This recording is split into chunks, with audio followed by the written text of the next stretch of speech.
سے. تو بے نظیر نے بائیکاٹ نہیں کیا تھا, نیشنل اسمبلی میں لیڈر آف دی اپوزیشن تھی. آج اپوزیشن ہے ہی نہیں. راجہ ریاض کہتا ہے میں تو مسلم لیگ نون کی ٹکٹ لوں گا. وہ یہ کیا فراڈ ہے کہ جمہوریت ہے. وہ بھائی اپوزیشن کے بغیر بھی کبھی جمہوریت ہوتی ہے؟ آپ نے اپوزیشن کو تو باہر رکھا ہوا ہے نیشنل اسمبلی سے. دھڑا دھڑ آپ قانون سازی کیے جا رہے ہیں. اور قانون سازی کس لیے؟ لیول پلینگ فیلڈ ہو, عمران کو ایلیمنیٹ کرو, نواز شریف کو جو ہے پرائم منسٹر ہاؤس میں لے کر آؤ. بھی کیا فراڈ ہے؟ اگر لوگ چاہیں گے آپ الیکشنز کروائیں, بھلے اگر لوگ جس کو بھی پاکستان کی جمہور جس کو حق دیتی ہے اس کو حق دیں. جب حقدار کو حق نہیں دیں گے تو ملک ٹوٹے گا خاکم بدہن.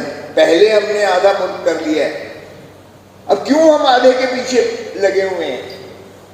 تو اس لیے یہ لمحہ فکریہ ہے. آپ نے بالکل صحیح کیا کہ ہیومن رائٹس, فنڈامنٹل رائٹس ہیں کیا, بنیادی حقوق ہے کیا.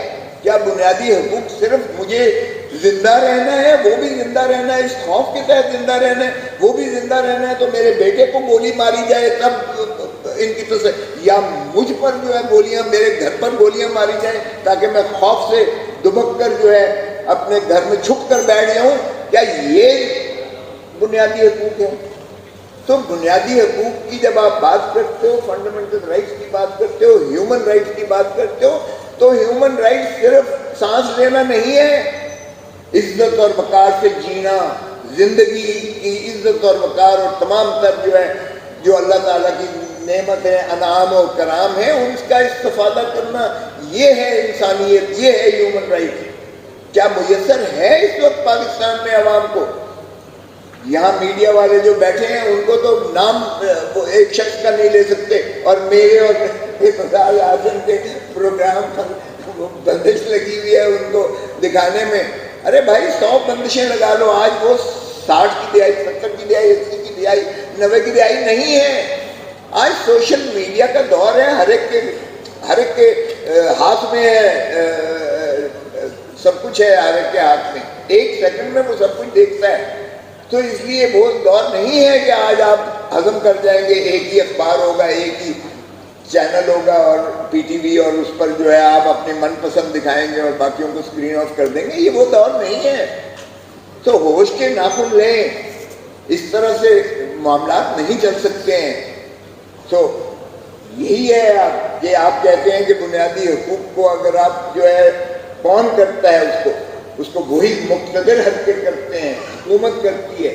اور حکومت اگر اتنی بے بس ہے اور کل کو نکل کے یہی کہیں گے کہ جی ہم نے تو عورتوں کو نہیں پکڑا, ہم نے تو شیرین مزاری کو 5 دفعہ ضمانت ہوئی ہے اس کو ریلیز کرنے سے اعتراض کیا, اور انعام مزاری کی جب دھمکی دی ہے تو شیرین مزاری, تو کیا کوئی بھی ماں ہوگی وہ کہے گی توبہ ہے میری سیاست سے بھی میں کنارہ کش کرتی ہوں. بی بی ضیاء الحق نے بھی یہ کام نہیں کیا کہ آپ بیٹیوں, ماں, بہنوں, آپ ان کو اٹھا کے جیلوں میں ڈال کے پھر ان کی جو تصویریں بناتے ہو ویڈیو, اور پھر کہتے ہو, دھمکی دیتے ہو کہ ہم اس کو وائرل کر دیں گے اگر تم نے سیاست کی یا تم نے ایک پارٹی کو نہ چھوڑا اور خیر بات نہ کہا.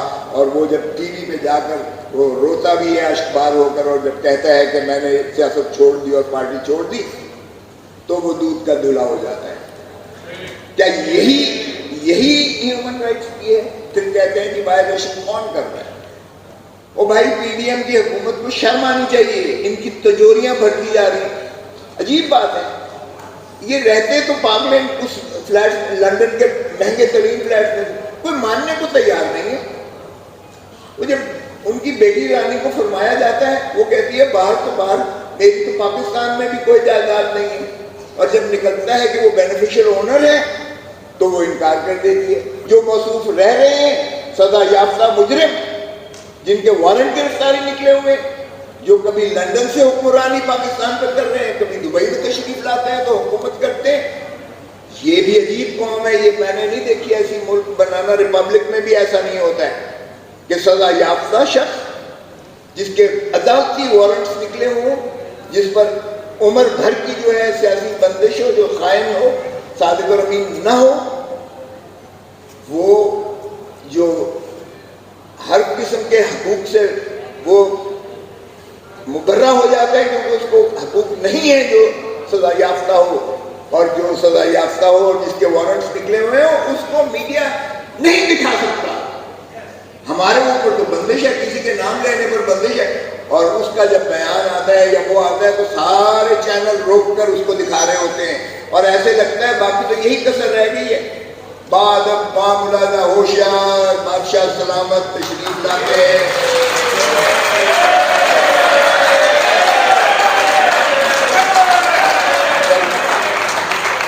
آپ فکر نہ کریں، پر جب وہ حکم دیا جاتا ہے کہ سر بسجود ہو جائے بادشاہ سلامت کی دربار میں، یہی کسر باقی رہ گئی ہے، یہی کسر رہ گئی۔ چوتھی مرتبہ وزیر اعظم بننا ہے اسے، تب تک مسبت نتائج نہیں ہے، تب تک جمہوریت نہیں ہوگی، تب تک بادشاہ سلامت تشریف نہیں لائیں گے یہاں ملک میں۔ یہ ہے دس از یور ڈیموکریسی، یہ ہے بنیادی حقوق جس کا تحفظ کیا جا رہا ہے۔ سارے ثنا خان جو ہے پورا چینل آپ دیکھیے گا، ابھی چھینک نہیں ماری جاتی ہے۔ میرے گھر پر جس نے فائرنگ کی ہے، ایک شخص موسم کانپے کو پکڑ کے لے کے ڈی آئی جی آ گیا اور اس کو دکھایا، وہ بڑے آرام سے چینل کے آگے رٹے ہوئے طوطے کی طرح بیان دے رہے کہ مجھے 10 لاکھ روپے نیازی نے دیے اور میں نے جا کے کھوسے کے گھر پہ فائرنگ کی، اگلی فائرنگ میں نے اعتزاز حاصل کے گھر پہ کرنی تھی۔ او بھائی، چھینک بھی مارے تو نیازی کا نام لیتے ہو؟ اللہ کا واسطہ ہے، کوئی رحم کرو، کوئی ترس کرو۔ پھر لوگ کیا کیڑے مکوڑے ہیں، پاگل سمجھتے ہو تم اس عوام کو؟ کوئی اندازہ ہے کہ کس قدر نفرت آپ اس کا بیج بو رہے ہیں؟